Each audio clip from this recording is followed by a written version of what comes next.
شكري لعائلتي، بالأخص لوالدي، والدي المتوفى الذي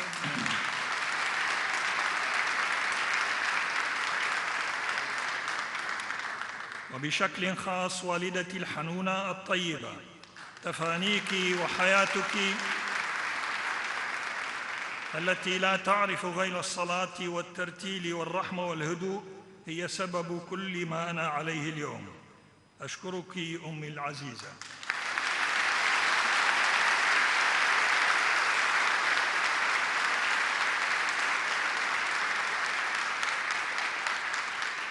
إخوتي وأخواتي الأعزاء، أنا سعيد بكم وبوجودكم في حياتي.